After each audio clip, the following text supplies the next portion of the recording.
राधे राधे दोस्तों, कैसे हैं आप सब। हम बिल्कुल ठीक है। और आप सबकी मंगल कामना करते हुए आज एक हम नया टॉपिक बता रहे हैं। से नाम जप कर रहे हैं तब से मेरा सब कुछ उल्टा चल रहा है। जब से गुरु दीक्षा लिए हैं, नाम जप करना शुरू किए हैं, ग्रंथ पढ़ रहे हैं, तब से सब उल्टा चल रहा है। कुछ ठीक होने के बजाय सब खराब होते जा रहा है। अरे भाई, ऐसा करने से फिर कौन क्यों गुरु दीक्षा लेगा, क्यों पूजा पाठ करेगा, क्यों सेवा करेगा, क्यों नाम जप करेगा। ऐसा करना तो ठीक नहीं बनता। भगवान सबके साथ ऐसे ही करते हैं क्या? मतलब जो ज्यादा करने लगेगा उसको उतना ही दुख भुगतना पड़ेगा। ऐसा करने से कैसे चलेगा?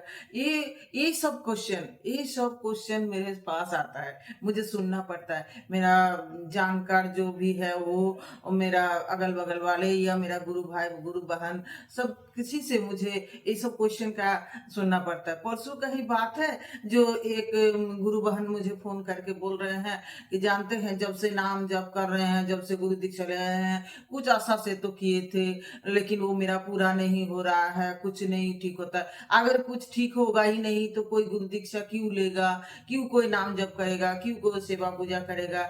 ऐसा थोड़ी होता है। लोग बच्चा पढ़ने में वीक होता है तो ट्यूशन टीचर के पास दिया जाता है, स्कूल भेजा जाता है कि अच्छा से वो कर ले और टीचर उसको सुधार दे। जब कुछ सुधरेगा ही नहीं तो लोग करेगा क्यों? यही सब प्रश्न आता है। तो मुझे लगा कि इस विषय में एक वीडियो बनाते हैं, क्योंकि ये जो प्रश्न है ना, ये बहुत किसी के मन में है कि जब से पूजा करना शुरू कर किए हैं, जब से नाम जप करते हैं, जब से गुरु दीक्षा लिए हैं, सब ठीक ठाक नहीं हो रहा है। तो यही हम बोलना चाहते हैं कि देखिए, हम लोग का ये तो मानते हैं ना, गीता में भी बोला गया है कि हम लोग का पूर्व जन्म है। तो जब हम लोग को पूर्व जन्म में क्या क्या करके हम आए हैं, कौन सा पाप किए हैं, कौन सा पाप का क्या फल मिल रहा है, ये तो हमको खुद नहीं पता। हम कैसे जानेंगे कि मतलब हम क्या किए हैं? अब देखिए, जैसे होता है ना कि हम अगर पूर्व जन्म में किसी को दुख दिए हैं, किसी को तकलीफ दिए हैं, किसी के साथ शत्रुता निभाए हैं, तो इस जन्म में वो आदमी मुझे मिलेंगे। और वो जब मुझे मिलेंगे तो वो मुझे दुख देंगे, चाहे वो किसी भी रूप में मेरे पास आए।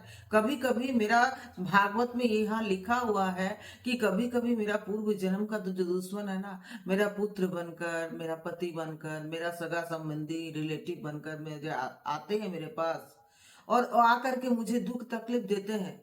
जब हम बोला जाता है जो बोओगे वो पाओगे।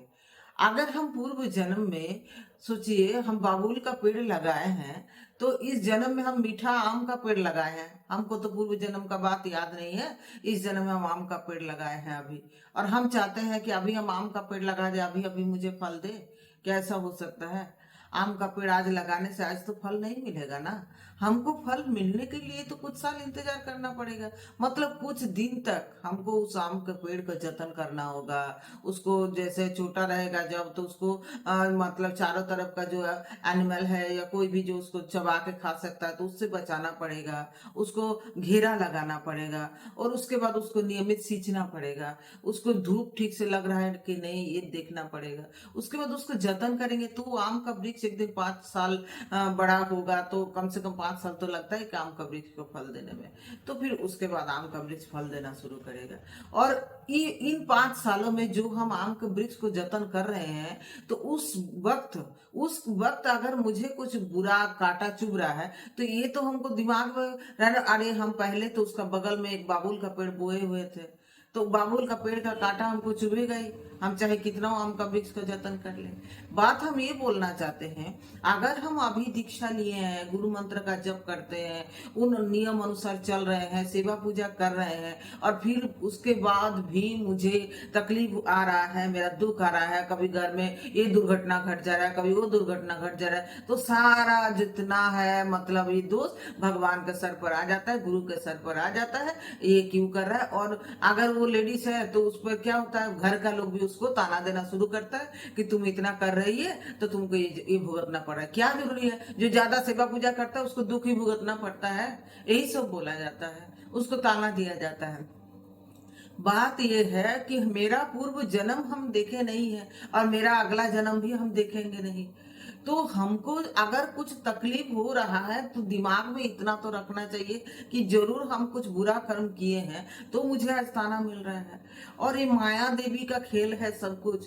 जब आप भगवान का पूजा सेवा नाम मंत्र गुरु दीक्षा ये सब के रास्ता में मतलब आध्यात्मिकता के और आगे बढ़ेंगे तो माया देवी के लगेगा अरे ये तो भगवान की ओर आगे बढ़ रहा है, मतलब माया देवी हार रहा है। माया देवी तो यही चाहता है कि आप घर संसार में फंसे रहे, पैसे में फंसे रहे, संपत्ति में फंसे रहे, बच्चों का खाली लालन पालन, घर चलाना देखना, ये सब जितना घर माने हर गृहस्थी काम है चारों तरफ का माया चाहता है कि आप उसमें फंसे रहे, भगवान की ओर आगे ना बढ़े। आप जब भी भगवान की ओर आगे बढ़ेंगे तो माया देवी तब आप पर प्रभाव करेगा। माया देवी आपका राह को आपको राह से भटकाने का कोशिश करेगा, आपको दुख तकलीफ देगा। और ये दुख और तकलीफ को अगर हम सह लेंगे और दुख तकलीफ को सह करके भी भगवान को बिना मतलब भगवान का हम बिना कंप्लेन किए भगवान का जप और पूजा सेवा गुरु मंत्र का जप गुरु का नियम को पालन करते चलेंगे, ठीक ठीक करेंगे तो देखिएगा क्या होगा कि माया देवी हार जाएंगे। एक समय भगवान का कृपा आपको मिलना शुरू हो जाएगा। हम लोग जो पिछला जन्म होता है अगला जन्म होता है, आत्मा अमर है, आत्मा बार बार जन्म लेता है, ये बॉडी खाली चेंज होता है, मतलब ये शरीर खाली चेंज होता है, नया शरीर धारण करता है, ये तो हम लोग गीता भागवत जो पढ़ते हैं उसमें सब जान गए हैं। तो ये क्यों नहीं मानते हैं कि पूर्व जन्म में हम कुछ खराब किए होंगे तो उसके बदौलत उसके वजह से ही मुझे आज दुख और तकलीफ मिल रहा है। अगर हम पूर्व जन्म में कुछ खराब नहीं किए होते तो बिना कारण का, अच्छा देखिए कभी कभी देखे हैं एक छोटा बच्चा जन्म लेता है और जन्म लेने के बाद उसका माँ मर गया। अब बोलिए छोटा बच्चा इस जन्म में कुछ कर्म किया है, क्यों उसको मातृहीनता का जो पाप है भुगतना पड़ा? वो तो कुछ कर्म नहीं किया, तो जरूर उसका पूर्व जन्म का कोई कर्म होगा कि उसको ऐसे अनाथ की तरह पाल रहा है, वो उसको देख रहा है, तो पूर्व जन्म का कुछ कर्म होगा कि जिसकी वजह से उसको मातृहारा होगा। या कोई छोटा बच्चा होता है जो जो जन्म लेते ही देखिएगा कोई मतलब ब्रेन ठीक नहीं है या बोल नहीं सकता सुन नहीं सकता या कुछ भी जैसे शारीरिक कुछ प्रॉब्लम है, आंख से देख नहीं पाता, तो क्यों होता है? वो तो कुछ अभी जन्म के बाद तुरंत कुछ पाप नहीं किया ना, तो फिर उसको क्यों हो रहा है? तो जरूर पूर्व जन्म का। या कोई अमीर घर में जन्म ले रहा है तो कोई एकदम गरीब भिखारी रास्ते में मतलब जन्म लिया और स्टेशन में पड़े रहा उस घर में, तो क्यों ऐसा? उस बच्चा में क्या दोष है कि उसको इतना कर्म का फल बुरा भुगतना पड़ रहा है? इसका कारण तो समझना कुछ पड़ेगा ना हम लोग को कि कुछ तो नियम है, कुछ तो रूल है जिस हिसाब में ये विधि का विधान चलता है। विधि का विधान के ऊपर जाकर के गुरु या भगवान भी कुछ कर नहीं पाते हैं, वो लोग भी विधि के विधान से बंधे हुए हैं। मेरा कर्म में अगर जो लिखा हुआ है वो मुझे भुगतना पड़ेगा। हाँ ये हो सकता है अगर हम आध्यात्मिक का रास्ता में चलते हैं, अगर हम ठीक भगवान के राह पर चलते हैं, सच्चा कर्म करते हैं, सत्य पथ में चलते हैं, किसी को दुख तकलीफ नहीं देते हैं, किसी का बुरा सोचते नहीं करते नहीं, तो फिर क्या होगा कि मेरा जो मतलब इस जन्म का दुख या तकलीफ है ना तो कम ज्यादा भगवान कर देते हैं, थोड़ा सा कम कर देंगे। होता ना ये भक्ति एक चीज है। आपको अगर बहुत ज्यादा कुछ दुख आ गया, बहुत ज्यादा कुछ तकलीफ आ गया, तो पता है क्या होगा? आप अगर भक्ति के पथ में होंगे ना तो फिर उस समय आपको लगेगा कि चलो ठीक है ये तो मेरा पूर्व जन्म का कर्म था तो हमको भुगतना पड़ेगा। और आप भगवान के सामने बैठ करके बोलेंगे ठाकुर मेरा पूर्व जन्म का जितना कर्म है मुझे भुगता दो, लेकिन मुझे इस जन्म में तुम्हारे चरण में स्थान दे दो। तो फिर भगवान तुमको उस जो दुख और तकलीफ का ना जो दुख जो कष्ट है उसको थोड़ा कम कर देंगे। मतलब जैसे हम लोग का ऑपरेशन होता है और उसमें इंजेक्शन लगता है तो एनास्थेसी का इंजेक्शन जैसे दिया जाता है तो क्या होता है, एनास्थेसी के इंजेक्शन से हम लोग का कुछ देर के लिए मतलब जब तक ऑपरेशन चल रहा है कुछ देर के लिए हम लोग को बॉडी को सुन किया जाता है, हम लोग को दर्द का महसूस ही नहीं होता। तो भक्ति भी ऐसे है। अगर आप भक्ति के पथ पर रहेंगे, अपने भगवान पर अपने इष्ट पर अपने गुरु पर सही निष्ठा रखेंगे और भक्ति साथ के गुरु के चरणों को पकड़ कर रखेंगे तो गुरु आपको सही रास्ता पर जरूर लेके चलेंगे। अपने गुरु पर विश्वास कीजिए। खाली मंत्र लेने से कोई गुरु नहीं बन जाता, सॉरी मंत्र लेने से कोई शिष्य नहीं बन जाता। मंत्र लेने से ही कोई शिष्य बोलता ना, स्कूल में जाने से ही कोई छात्र नहीं होता, और मंत्र लेने से ही कोई शिष्य नहीं होता।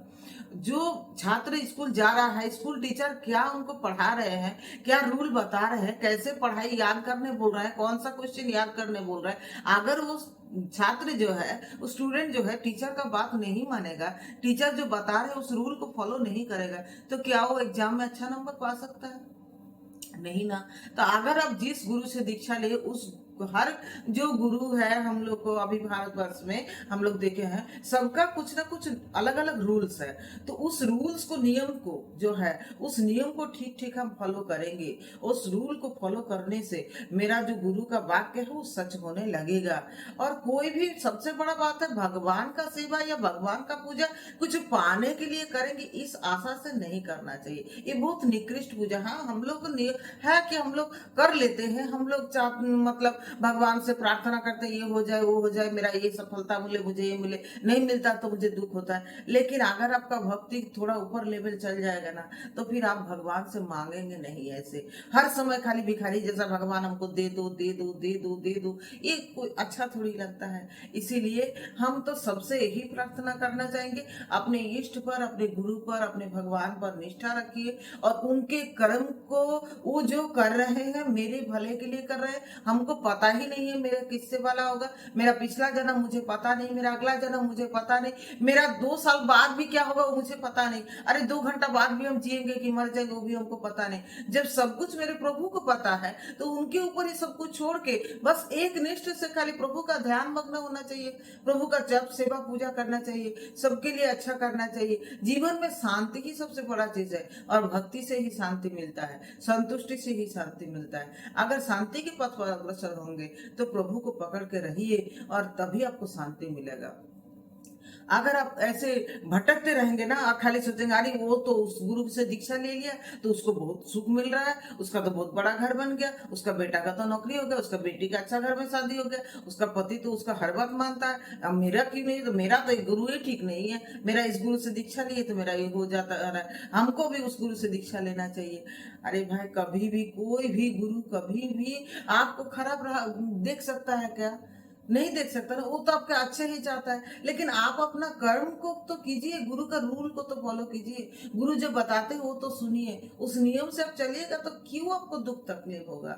तो इसीलिए हम आपसे विनती करते हैं, कभी भी कोई अपने भगवान पर शंका मत कीजिए, अपने गुरु पर शंका मत कीजिए। और गुरु के नाम ले लिए तो दुख आ रहा है, तकलीफ आ रहा है, ये सब आपका पुराना प्रारब्ध कर्म का फल है, जिसको भुगतना पड़ेगा। और आपने भुगतिए शांति से, लेकिन इष्ट का नाम को कभी छोड़िए मत। तो देखिएगा सारा दुख तकलीफ एक दिन खत्म हो जाएगा। और जैसे सोना को तपा तपा के खरा सोना बनाया जाता है, वैसे भगवान भी हम लोग को तपा तपा के खरा सोना बना के एक दिन अपने चरणों में स्थान दे देंगे। कुंती को जब, महारानी कुंती जो पांडवों की माता है, आप लोग जानते हैं ना कि पांडवों को माता जब कुंती को कितना जीवन भर दुख और तकलीफ झेलना पड़ा, अपने बच्चों को बड़ा करने के लिए कितना तकलीफ उनको झेलना पड़ा। जिस समय युधिष्ठिर, महाभारत के युद्ध खत्म होने के बाद महाराज युधिष्ठिर महाराज बन गए, सारा संपत्ति उनको मिल गया, सब कुछ सुख उनको मिल गया, और भगवान श्री कृष्ण उनको छोड़ के जा रहे थे, कुंती उनको चरण पकड़ के बोले कि तुम मत जाओ, मुझे सुख नहीं चाहिए, जब मुझे दुख था तो तुम हर पल मेरे साथ थे, आज मुझे सुख आया तो तुम मुझे छोड़कर जा रहे हो, इसीलिए मुझे सुख नहीं चाहिए।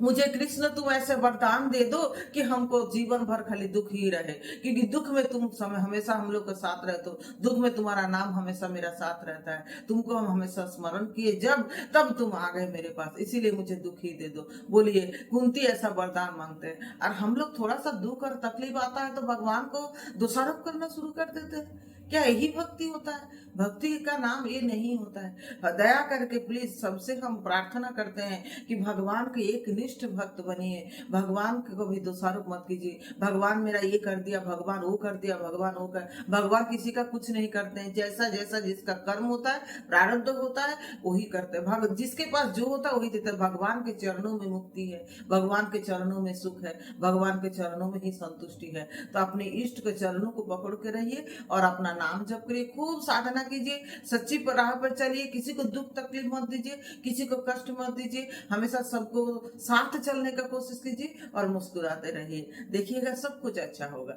राधे राधे।